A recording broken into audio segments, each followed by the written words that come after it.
السلام علیکم دوستو، کیا حال ہیں؟ ٹھیک ٹھاک ہیں؟ امید کرتا ہوں آپ ٹھیک ٹھاک ہوں گے۔ آج میری نظر سے ایک ویڈیو گزری ہے حضرت ابو ذر غفاری رضی اللہ تعالیٰ عنہ، صحابی رسول۔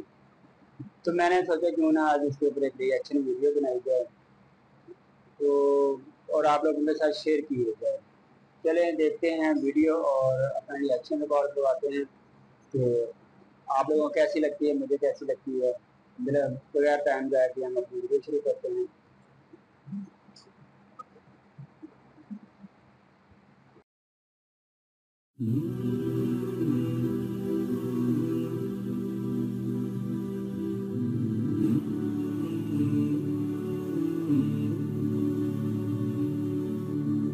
سر ابو ذر غفاری رضی اللہ تعالیٰ عنہ کے تو حالات بیان کرنے کے لیے بڑا پتھر کا دل چاہیے، اتنے سوز و گداز والی زندگی ہے۔ ہاں، جامعہ ترمذی میں حدیث ہے، نبی صلی اللہ علیہ وآلہ وسلم نے ارشاد فرمایا کہ اس نیلی چھتری کے نیچے ابو ذر غفاری سے سچا انسان کوئی نہیں۔ کون کہہ رہا ہے؟ نبی صلی اللہ علیہ وآلہ وسلم، جو خود صادق اور امین۔ اور جامعہ ترمذی میں ایک اور حدیث ہے، نبی علیہ السلام نے فرمایا کہ ابو ذر غفاری سے بڑھ کر کوئی عہد وفا کرنے والا اور زہد میں میری امت میں نہیں ہے۔ یہ میری امت میں عیسیٰ ابن مریم کی مثل ہے، ابو ذر غفاری۔ اور عیسیٰ ابن مریم وہ ہے جن کے بارے میں روایتوں میں آتا ہے کہ وہ دنیا سے اتنے زاہد تھے کہ وہ برتن میں پانی بھی نہیں پیتے تھے۔ وہ کہتے تھے یہ دنیا کا مال ہے، اپنے ہاتھوں میں پانی پیا کرتے تھے۔ یعنی دنیا کو 3 طلاقیں دی ہوئی تھی۔ تو نبی علیہ السلام فرمایا میری امت میں سیدنا عیسیٰ ابن مریم کی مثل زہد میں ابو ذر غفاری ہے۔ یہ لفظ ہے ابو ذر غفاری، غفاری نہیں ہے لفظ، غفاری زیر ہے اور فا کے اوپر تشدید بھی نہیں ہے۔ تو ابو ذر غفاری رضی اللہ تعالیٰ عنہ علیہ السلام نبی علیہ السلام کے لاڈلے اصحاب میں سے تھے۔ صحیح بخاری میں ان کے قبول اسلام کا پورا واقعہ موجود ہے۔ ان تک جب دعوت پہنچی کہ اس طرح ایک پیغمبر آئے ہیں مکے کی سرزمین میں جنہوں نے دعوی نبوت کیا، تو یہ انہوں نے پہلے اپنے بھائی کو بھیجا کہ خیر خبر لے کے آؤ، تو انہوں نے بتایا ہاں اس طرح ایک شخص ہے۔ پھر یہ خود رخت سفر باندھ کے نبی صلی اللہ علیہ وآلہ وسلم کی خدمت میں حاضر ہوئے مکہ شریف میں صلی اللہ علیہ وآلہ وسلم۔ تو صحیح بخاری میں آتا ہے کہ یہ گئے، یعنی مکہ شریف میں اب ڈر بھی رہے تھے، میں کیونکہ ان کو پتا تھا کہ نبی علیہ السلام کی مخالفت بھی بہت زیادہ ہے، کہ اگر میں کسی سے نبی علیہ السلام کے بارے میں پوچھا تو ہو سکتا ہے میرے ساتھ کوئی ایسی ایکٹیویٹی پرفارم نہ کر دیں۔ تو یہ حرم مکہ میں انہوں نے ڈیرا ڈال لیا اور کہتے ہیں میں جتنے دن وہاں آنا تو آب زمزم ہی پیتا تھا۔ جب میری کھجوریں ختم ہو گئی، زمزم کھانے کا کام بھی کرتا تھا اور پینے کا بھی، زمزم طاقت والا پانی۔ تو کہتے ہیں سب سے پہلے میری جس شخص سے ملاقات ہوئی وہ سیدنا علی ابن ابی طالب تھے رضی اللہ تعالیٰ عنہ علیہ السلام۔ تو کہتے ہیں حضرت علی نے جب مجھے آبزرو کیا نہ تو مجھے اپنے ساتھ گھر لے گئے کہ پردیسی ہے، کھانا شانا کھلایا، رات ٹھہرایا۔ کہتے ہیں نہ انہوں نے مجھ سے پوچھا کہ کس لیے آئے ہو، نہ میں نے ان کو بتایا۔ یہ میں آپ کو اخلاقیات بتا رہا ہوں کہ دعوت کا کام کتنا ٹھنڈے کر کے کرنا پڑتا ہے۔ آپ تو کہتے ہیں پہلے دن ہی کسی کو رفع الیدین شروع کرواتے ہیں، اتنا آسان نہیں ہوتا یہ۔ تو یہ بندہ ٹھیک نہیں ہے، دوسرا دن بھی سیدھا گزرا، تیسرا دن بھی، زخم کو بھرنے 3 دن کے بعد ابو ذر غفاری نے خود حضرت علی پہ اعتماد کیا اور ان کو اندازہ ہوا کہ یہ بڑا، تو انہوں نے کہا میں یعنی، اور حضرت علی نے بھی ایکسپوز نہیں کیا کہ میں نبی علیہ السلام کے قریبی لوگوں میں سے ہوں۔ تو ان کا کہ مجھے تم ایک اچھے انسان لگے ہو تو میں اس کام کے لیے آیا ہوں، تو تم مجھے گائیڈ کرو محمد ابن عبداللہ کے بارے میں ان سے ملنا چاہتا ہوں صلی اللہ علیہ وسلم۔ تو سیدنا علی نے کہا کہ واقعی وہ تو اللہ کے پیغمبر ہیں، اور اس طرح پھر وہ حضرت ابو ذر غفاری کو نبی علیہ السلام کے پاس لے گئے۔ نبی علیہ السلام کے پاس تھوڑی دیر بیٹھے، انہوں نے اسلام قبول کر لیا۔ اور سر اسلام کیا قبول کیا، اتنا اعلیٰ درجے کا ایمان۔ نبی علیہ السلام فرمایا تم اپنے قبیلے میں واپس چلے جاؤ، جب مکے میں ہمارا غلبہ ہوگا یا کوئی اللہ تعالیٰ راہ نکالے گا، ابھی تو جو بھی اسلام قبول کرتا ہے اس کی پھینٹی لگتی ہے، تو میں کوئی نہ کوئی تمہیں مطلب بتا دوں گا, ابھی تم اپنا ایمان پوشیدہ رکھو, اپنے علاقے میں چلے جاؤ. ان کا یا رسول اللہ ایسے نہیں ہو سکتا. وہ جناب آگے مکے خانہ کعبے کے اندر آ کے انہوں نے کہا میں گواہی دیتا ہوں کہ اللہ ایک ہے اور محمد صلی اللہ علیہ وسلم اس کے رسول ہیں. تو مشرکین عرب ان پہ ٹوٹ پڑے, خوب مارا. حتیٰ کہ عباس بن عبد المطلب جو اس وقت تک مسلمان نہیں ہوئے تھے, نبی علیہ السلام کے چچا تھے, لیکن چونکہ بنو ہاشم سے تھے اور بنو ہاشم آپ کو پتہ ہے متولی تھے کعبہ شریف کے, انہوں نے اپنے آپ کو ابو ذر غفاری کے اوپر گرا لیا کہ تاکہ ان کو کوئی مارے نہ. انہوں نے کہا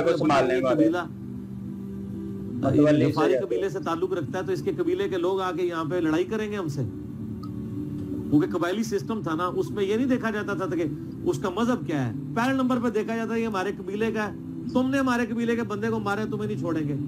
اسی وجہ سے آپ دیکھیں نا بنو ہاشم اسلام قبول نہ کرنے کے باوجود نبی علیہ السلام کی کچھ طرف کھڑے رہے نا, اور یہ پہلے بھی ہوتا رہا. قرآن حکیم میں آتا ہے نا کہ شعیب علیہ السلام کی قوم کیا کہتی ہے, اے شعیب اگر تیرا قبیلہ تیرے ساتھ نہ ہوتا کب سے تیرا کام کر چکے ہوتے. اس لیے انبیاء ڈومیننٹ قبائل میں آتے ہیں جو شریف النفسی والے ہوتے ہیں, جن میں ایک سسٹم ہوتا ہے پورا. تو اور پھر جو ہے نا وہ اگلے دن پھر ابو ذر غفاری نے اس طرح کلمہ پڑھا, پھر ان کی پٹائی ہوئی, پھر حضرت عباس نے ان کو بچایا اور پھر وہاں سے یعنی وہ چلے گئے. یہ پوری حدیث صحیح بخاری میں ہے, اور بلکہ بخاری میں پورا ایک چیپٹر ہے ابو ذر غفاری کے اسلام لانے کا واقعہ. امام بخاری نے ابو ذر غفاری کا پروٹوکول یہ رکھا ہے کہ اسلام کا پورا چیپٹر بنایا ہے ابو ذر غفاری کے اسلام لانے کا واقعہ.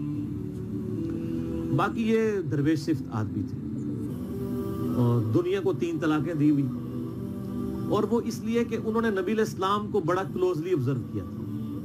نبی علیہ السلام کی جتنی احادیث دنیا سے زہد اور دنیا پرستی کی مذمت پہ ہے نا, اکثر احادیث کے راوی ابو ذر غفاری ہیں. چونکہ انہوں نے نبی علیہ السلام کو بڑا کلوزلی آبزرو کیا تھا, تو اس لیے وہ صحابہ کرام پہ جب دنیا کے خزانے کھول دیے گئے, اور بعض اصحاب اور بعض تابعین میں انہوں نے جب دنیا کی محبت میں غلبہ اور عیاشی کا لیول دیکھا تو ان سے وہ برداشت نہیں ہوتا تھا. اور تو نبی علیہ السلام کی صحبت کی ہوئی تھی, وہ کہتے تھے یہ دیکھو یار ہم لوگ تو فاقے کرتے تھے اور ہمارا پیغمبر ہمیں یہاں تک تعلیمات دیتا تھا کہ اے اللہ محمد اور آل محمد کو بس اتنا ہی رزق دینا کہ روح اور جسم کا رشتہ برقرار رہے. یہ حدیث بخاری و مسلم میں ہے, اور بخاری و مسلم میں حدیث ہے حضرت عمر کو نبی علیہ السلام نے ڈانٹتے ہوئے کہا جب وہ چٹائی کے نشان دیکھے, ان کا یا رسول اللہ رو پڑے کہ کیسر و کسرا تو دنیا کے مزے لوٹ رہے ہیں اور آپ اللہ کے نبی ہیں, تو آپ فرمایا کہ تم اس پہ خوش نہیں کہ وہ دنیا کے مزے لوٹیں اور تم آخرت کی سعادت لوٹو. اور لگتا ہے عمر تم پہ دنیا کی حقیقت آج بھی نہیں کھلی.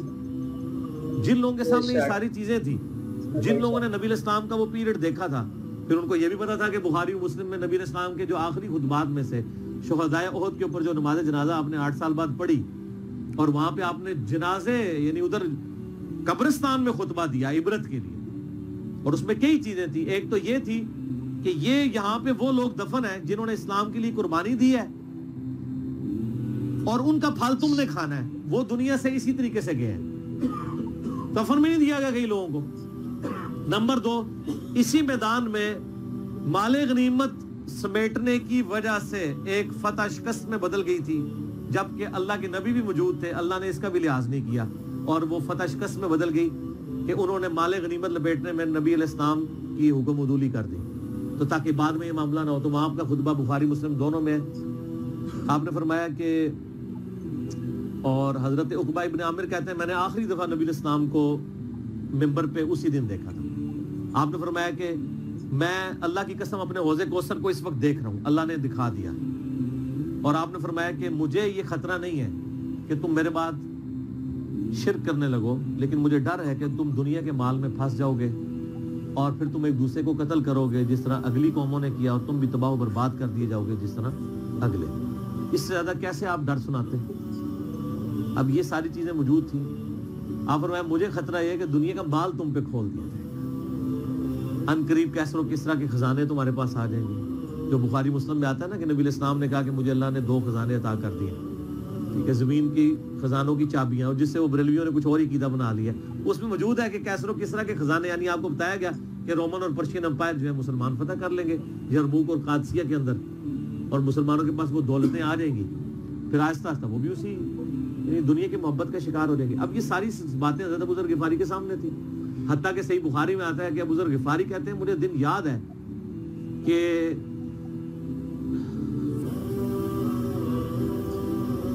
نبی علیہ السلام نے فرمایا کہ ابو ذر وہ احد پہاڑ دیکھ رہے ہو؟ تو کہتے ہیں میں نے احد پہاڑ کی طرف دیکھا اور میں یہ سوچ رہا تھا کہ ابھی مجھے آپ کسی کام کے سلسلے میں وہاں بھیجیں گے. دن کا وقت تھا تو میں اپنے ذہن میں یہ اندازہ لگانا شروع کر دیا کہ کوئی کام بتائیں گے تو میں یہ پہنچ کے واپس کتنی دیر میں آؤں گا. لیکن آپ نے یہ بات نہیں کرنی تھی. آپ نے فرمایا کہ اگر یہ سارا پہاڑ جو کئی کلومیٹرز پہ پھیلا ہوا ہے, آج بھی وہ پہاڑ موجود ہے مدینہ شریف میں, مسجد نبوی سے بھی نظر آتا ہے, اور جو شہدائے احد کا قبرستان ہے اس کی بالکل بیک سائڈ پہ کئی کلومیٹرز پہ پھیلا ہوا, اگر یہ سارا سونے کا ہو تو آپ علیہ السلام فرمایا کہ میں سب کا سب اللہ کی راہ میں فوراً شام سے پہلے خیرات سارا سونے کا اپنے پاس میں 2 یا 3 دینار ہی رکھوں صرف, آج کسی کو دے جو دو ٹوٹل زندگی گزارنے کے لیے سب خیرات کرتے. اب مجھے بتائیں جن لوگوں نے یہ بزرگ غفاری راوی جن لوگوں نے یہ حدیثیں حضور سے سنی ہوئی تھی, جب وہ یہ دیکھتے تھے کہ رومن اور پرشین امپائر کے گرنے کے بعد جب مسلمانوں کے پاس خزانے آئے ہیں اور حضرت عثمان کے دور میں لوگوں کے لاکھوں روپے آج کے وظیفے لگ گئے ہیں گھر بیٹھے, وہ بھی انہیں عیاشیوں میں پڑ گئے, تو ان کو یہ چیزیں ہضم نہیں ہوتی تھی. تو یہ شام ہجرت کر گئے تھے. نبی علیہ السلام نے پہلے ہی کہا تھا, المستدل الحاکم میں تو ڈیٹیل موجود ہے. یہاں پہ میں آپ کو ضمن بتا دوں, اکثر لوگ صحابہ کرام کے حالات و واقعات کے بارے میں پوچھتے ہیں, مطلب پوری زندگیاں لگ جائیں تو وہ واقعات بیان کرتا رہے انسان, ختم نہیں ہوتا. اس میں 3 بڑی کتابیں ہیں جو یعنی اہل سنت کے ائمہ نے لکھی ہیں. اس میں جو ٹاپ آف دا لسٹ کتاب ہے وہ ہے اسود الغابہ. امام ابن اثیر المتوفی 630 ہجری نے 8000 صحابہ کے حالات و واقعات جمع کیے ہیں اس کے اندر. یہ اردو میں ترجمہ ہو چکا ہے شرح کے ساتھ. اس کی شرح لکھی ہے الاصابہ امام ابن حجر اسقلانی نے, المتوفی 852 ہجری. 8000 صحابہ کے حالات و واقعات, یہ سب سے بڑا ذخیرہ ہے ہمارے پاس. اسود الغابہ کی شرح الاصابہ, اور ایک اور کتاب ہے امام ابن عبد البر المتوفی 463 ہجری الاستیاب ان کی کتاب ہے. اب وہ ابھی اردو میں ٹرانسلیٹ نہیں ہوئی ہے. اور اس کے علاوہ فضائل صحابہ جو چیپٹر ہیں بخاری میں مسلم میں, وہ آپ کو چند ایک واقعات ملیں گے. ڈیٹیلڈ آپ کو المستدرک للحاکم میں جو 4تھی اور 5ویں جلد ہے نا, جو اردو ترجمے والی بریلویوں نے چھاپی ہے, وہ تو ساری ہے ہی صحابہ کرام کے بارے میں, اور ڈیٹیلڈ حالات ہیں. ابو ذر غفاری کے بارے میں بھی آپ کو آلموسٹ جتنی میں حدیثیں بیان کر رہا ہوں آپ کو مل جائیں گی. اس میں یہ حدیث نبی علیہ السلام نے, یعنی یہ حدیث ہے المستدرک للحاکم میں صحیح سند سے, کہ فرمایا آپ علیہ السلام نے کہ ابو ذر تیرا کیا حال ہوگا جب تو بھوسا لوگوں میں رہ جائے گا. اور آپ نے یوں انگلیاں ڈالی. اور ابو ذر غفاری کا انتقال 32 ہجری میں ہوا ہے حضرت عثمان کے دور میں. یہ بات عبداللہ بن عمر بن عاص کے بارے میں نہیں کہی تھی؟ وہ بھی ہے, وہ تو صحیح بخاری میں ہے. عبداللہ بن عمر بن عاص کو نبی علیہ السلام نے فرمایا تھا کہ تو بھوسا لوگوں میں رہ جائے گا. سیم الفاظ حضرت ابو ذر غفاری کے بارے میں حاکم میں ہے. آپ مستدل الحاکم کا چیپٹر کھول لیں. وہ تو یزید کے دور تک گئے تھے نا, یہ حضرت عثمان غنی کے دور میں بہت ہوئے. یعنی حضرت عثمان غنی برے نہیں تھے نعوذ باللہ, یعنی ان کے دور میں عیاشی کا لیول لوگوں کا یہ ہو گیا تھا. تو یہ یعنی اس میں پھر الفاظ ہے نبی علیہ السلام سے, پھر انہوں نے کہا یا رسول اللہ میں کیا کروں, تلوار اٹھا لوں؟ آپ فرمایا صبر کرنا اور اپنی زبان سے تم حق بات کی تلقین کرتے رہنا, پھر آپ کو حاکم میں ملے گا. نبی علیہ السلام فرمایا کہ ان قریب تمہیں مدینے سے نکال دیا جائے گا, شام چلے جاؤ گے وہاں سے بھی نکال دیا جائے گا. اور سارے ایک بڑی دردناک حدیث ابو ذر غفاری کے پاس, وہ حاکم میں ہی ہے, المستدرک الحاکم میں.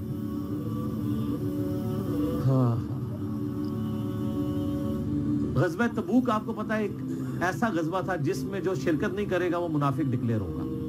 قرآن میں فتویٰ آ گیا تھا. اس سے پہلے کبھی نفیر عام نہیں تھی. یہ پہلا اور آخری موقع تھا, کیونکہ رومن امپائر سے ٹکرانا تھا, سپر پاور تھی دنیا کی, 1.5 لاکھ کی فوج لے کے کیسرے روم بارڈر پہ آ گیا تھا عرب کے. تو نبی علیہ السلام نے اناؤنسمنٹ کی کہ بھئی اب سب نے جانا ہے, جو نہیں جائے گا منافق شمار ہوگا, الا یہ کہ کسی کے پاس ریسورسز نہ ہو, یا کوئی مریض ہو, یا کوئی عورت ہو, یا کوئی معذور ہو. منافقین آگے بہانے کر رہے تھے, سادہ لوگ مسلمان بھی اس کا حصہ بن گئے. بخاری مسلم میں 3 اصحاب کی توبہ کا واقعہ بھی موجود ہے, وہ بھی میری ویڈیو ریکارڈڈ ہے. تو کعب بن مالک رضی اللہ تعالیٰ عنہ علیہ السلام, کچھ لوگ جو ہے وہ یعنی اپنے ان معاملات کی وجہ سے کچھ پیچھے بھی رہ گئے. تو المستقل الحاکم میں آتا ہے کہ صحابہ کرام کہتے ہیں کہ ہم نبی علیہ السلام کے ساتھ سفر پہ نکلے نا جب, تو نبی علیہ السلام کو آگے کوئی بتاتا تھا, کہتا تھا یا رسول اللہ وہ جو فلاں بندہ تھا نا وہ بھی کوئی نہیں آیا, پیچھے رہ گئے. تو آپ علیہ السلام پرواہ نہیں کرتے تھے. پھر بتایا گیا یا رسول اللہ وہ بھی کوئی نہیں, یعنی جڑے نعرے مارتے سن اونچے اونچے جدوں ایتھے کسی دسیا جائے کہ سر وہ تہاڈا پکا جڑا یار ہے بیلی وہ بھی کوئی نہیں جے, تو حضور علیہ السلام کو لوگ نا فیڈ بیک دیتے یا رسول اللہ وہ بھی غائب ہے, وہ بھی نہیں آیا. اب 30,000 کے لشکر میں آپ نے کوئی ریکارڈ تو نہیں رکھا تھا, رجسٹر تھا, لیکن کدھر 30,000 بندوں میں کدھر کوئی رکھ سکتا ہے صاحب اس طرح, یا رسول اللہ وہ بھی رہ گیا وہ بھی. تو حضور علیہ السلام کہتے ہیں ٹھیک, آپ فرماتے تھے اللہ چاہے گا تو آ جائے گا, نہیں آئے گا تو نہیں آئے. تو کسی نے کہا کہ وہ ابو ذر غفاری بھی پیچھے رہ گئے, آیا اور ابو ذر کو اس کے اونٹ نے روک لیا. اونٹ ہی نہیں اٹھ رہا تھا نا سر, وہ آپ کو گاڑی تو نہیں ہے نا جو سٹارٹ کر لیں گے آپ, اونٹ چلنے سے انکار کر دیں تو کر سکتا ہے. اور سر سفر کتنا ہے, 700 کلومیٹر, 700 کلومیٹر کا ریگستانی سفر, 700 کلومیٹر آج کے دور میں بھی کرنا مشکل ہے. سائیکل پہ نہیں آپ کر سکتے, پیدل تو آپ سوچ نہیں سکتے یار, اونٹ کے بغیر کیسے ہو سکتا ہے, جس پہ آپ کو اونٹ اس لیے بھی ضروری ہے کہ اس کے اوپر آپ نے سامان لادنا ہے, وہ بھی تپتی ریت میں, پانی نہیں راستے میں پینا. ریگستان میں تو کئی کلومیٹرز تک کچھ بھی نہیں ہوتا, بھوکے پیاسے مریں گے. پھر آپ قافلے سے بھی جدا ہیں. تو ابو ذر غفاری کوشش کرتے رہے کس طریقے اونٹ, اسی دوران قافلہ نکل گیا آگے, اکیلا وہ اونٹ اٹھا ہی نہیں ہے.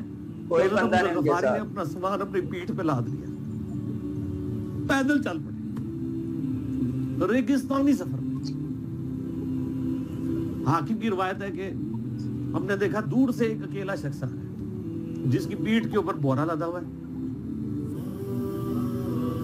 تو نبی علیہ السلام کی آپ محبت دیکھیں, آپ نے فرمایا کہ تو ابو ذر ہو جا, یعنی جو آنے والا شخص ہے تو ابو ذر ہو. یعنی حضور نے خواہش کا اظہار کیا. آپ کو نظر تو نہیں آ رہا تھا یہ کون آ رہا ہے, آپ کی محبت, آپ کو پتا تھا ابو ذر غفاری نہیں رہ سکتا پیچھے. تو صحابہ کہتے ہیں آپ نے فرمایا تو ابو ذر ہو جا, تو صحابہ کہتے ہیں تھوڑی دیر بعد جب وہ قریب آئے تو ہم نے پہچان لیا ابو ذر غفاری ہیں. تو جب ہم نے پہچان لیا نا تو حضور علیہ السلام نے ان کے پہنچنے سے پہلے آپ نے فرمایا ابو ذر کو دیکھو اکیلا آ رہا ہے, اکیلے ہی دنیا سے جائے گا اور قیامت دن بھی اکیلا اٹھایا جائے گا. دنیا سے کیا کہہ رہے گے. صحیح بخاری میں آتا ہے کہ حضرت عثمان غنی رضی اللہ عنہ کے دور میں چکے, یہ اس حدیث کا بھی کچھ حصہ باقی ہے, میں بعد میں بیان کروں گا, پہلے میں اس کو کنکلوڈ کر لوں کہ صحیح بخاری میں آتا ہے کہ حضرت ابو ذر غفاری شام چلے گئے تھے, وہاں پہ چونکہ گورنر تھے حضرت معاویہ رضی اللہ تعالیٰ عنہ.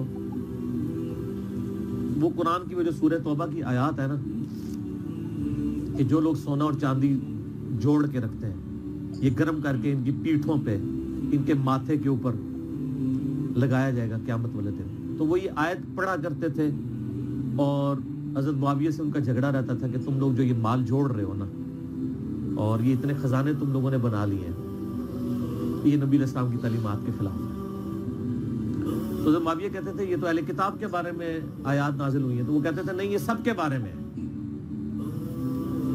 اب شرعی حکم یہ ہے کہ مال آپ جوڑ سکتے ہیں اگر آپ زکات دیں, قرآن پاک میں جو چیز ہے تا قیامت طریقہ نبوت یہ نہیں ہے. نبی علیہ السلام نہیں جوڑ سکتے تھے, پوری زندگی زکات دینے کی نوبت نہیں آئی ہے, حالانکہ خمس ملتا تھا, خیرات کرتے تھے. ابو ذر غفاری کا جھگڑا یہ تھا کہ تم تو نبی کے اصحاب ہو, تم لوگوں کو یہ زیب ہی نہیں دیتا کہ تم لوگ اس طرح کے مالات میں رہو, اس طرح مال جوڑو.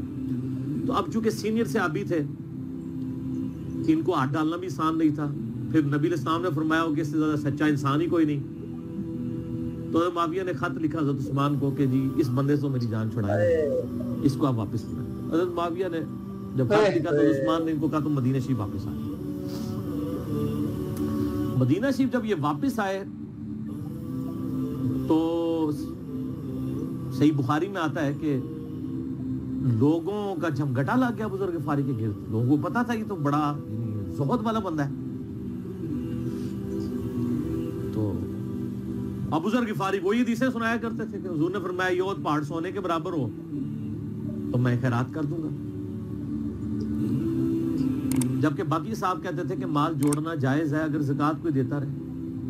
وہ یہ کہتے تھے کہ یار یہ تم لوگوں کو تو زیب نہیں نہ دیتا, یار تم لوگ تو یہ باتیں نہ کرو, تم لوگ نبی کی صحبت یافتہ ہو, تم لوگوں کو تو زہد ہونی چاہیے تم لوگوں کی زندگی میں. اب لوگوں کا ہجوم ان کے گرد لگ گیا اور پھر حضرت عثمان نے ان کو خلیفہ وقت سے بلایا اور کہا کہ یار تو خود ہی مدینہ شریف چھوڑ کے یہاں سے چلا جا, تیری وجہ سے فتنہ کھڑا ہوا. حضرت عثمان نے کہا میں نے تو نبی علیہ السلام سے سنا تھا کہ حکمرانوں کی اطاعت کرنا, صبر کر لینا. تو ایک زبدہ نامی کا ایک گاؤں تھا مدینہ شریف کے پاس, شہر سے ہٹ کے, تو وہ پھر وہاں پہ ہجرت کر گئے. آپ دیکھیں ریونج کیسا تھا, لوگ کتنے ڈرے ہوئے تھے کہ ابو ذر اپنی بوڑھا شخص 80-90 سال کا بابا اپنی ایک بڑھیا بیوی کو لے کے اس عمر میں شہر بدر ہو رہا ہے اکیلا. آج نہیں آپ سوچ سکتے کسی جگہ آپ اکیلے جا کے پڑاؤ کریں, کسی بیابان کے اندر, ریگستان کے اندر. اس زمانے میں آپ سوچ رہے, آج کل بھی آپ مدینہ شریف کے گرد چلے جائیں تو آپ وہاں نہیں ایک رات بھی نہیں گزار سکتے. تو کوئی شخص حضرت ابو ذر غفاری کو سی آف کرنے نہیں آیا سوائے حضرت علی کے, اور وہ بھی مدینے کی باؤنڈری تک آئے. ان کو پتا تھا ان کے سٹانس کے بارے میں, ان کو پتا تھا کہ حکومت نے ضروری ہے. سی آف کیا تو کہا کہ میں چونکہ حکمران وقت کی اطاعت کا پابند ہوں, میں مدینے کی باؤنڈری سے باہر نہیں جاؤں گا. اگر مجھے کوئی اس طرح کا یعنی حکم اجازت مل جاتی تو میں تیرے ساتھ جاتا.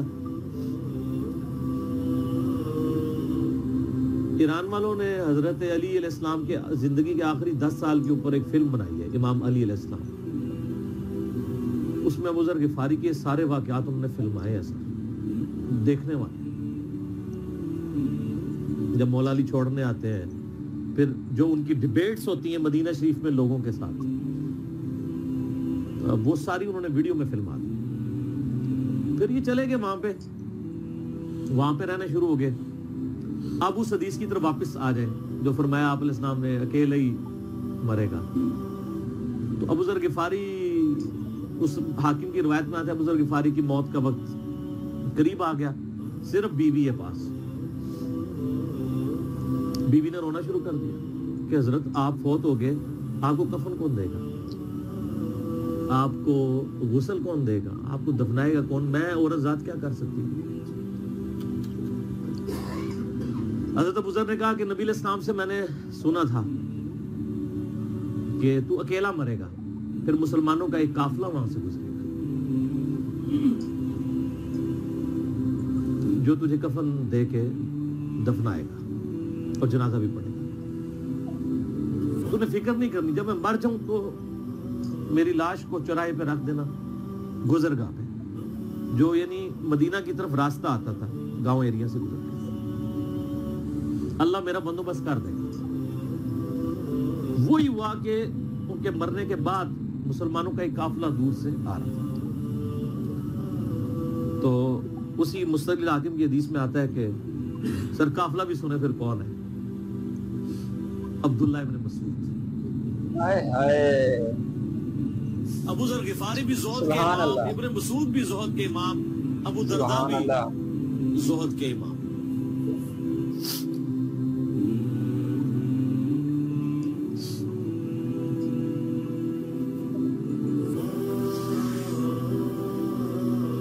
کیا زندگی گزاری ان لوگوں نے. رضی اللہ تعالیٰ عنہ جب وہاں پہ رکے ان کو تو نہیں پتا تھا یہ کون ہے. تو انہوں نے کہا بی بی کیا وہ, ان کا میرا خامند مر گیا ہے. ان کا یہ کون ہے؟ تو انہوں نے کہا ابو ذر غفاری. عبداللہ ابن مسعود کی چیخ نکل, چیخ ماری انہوں نے. ان کا واہ, اللہ کے نبی نے فرمایا تھا کہ ابو ذر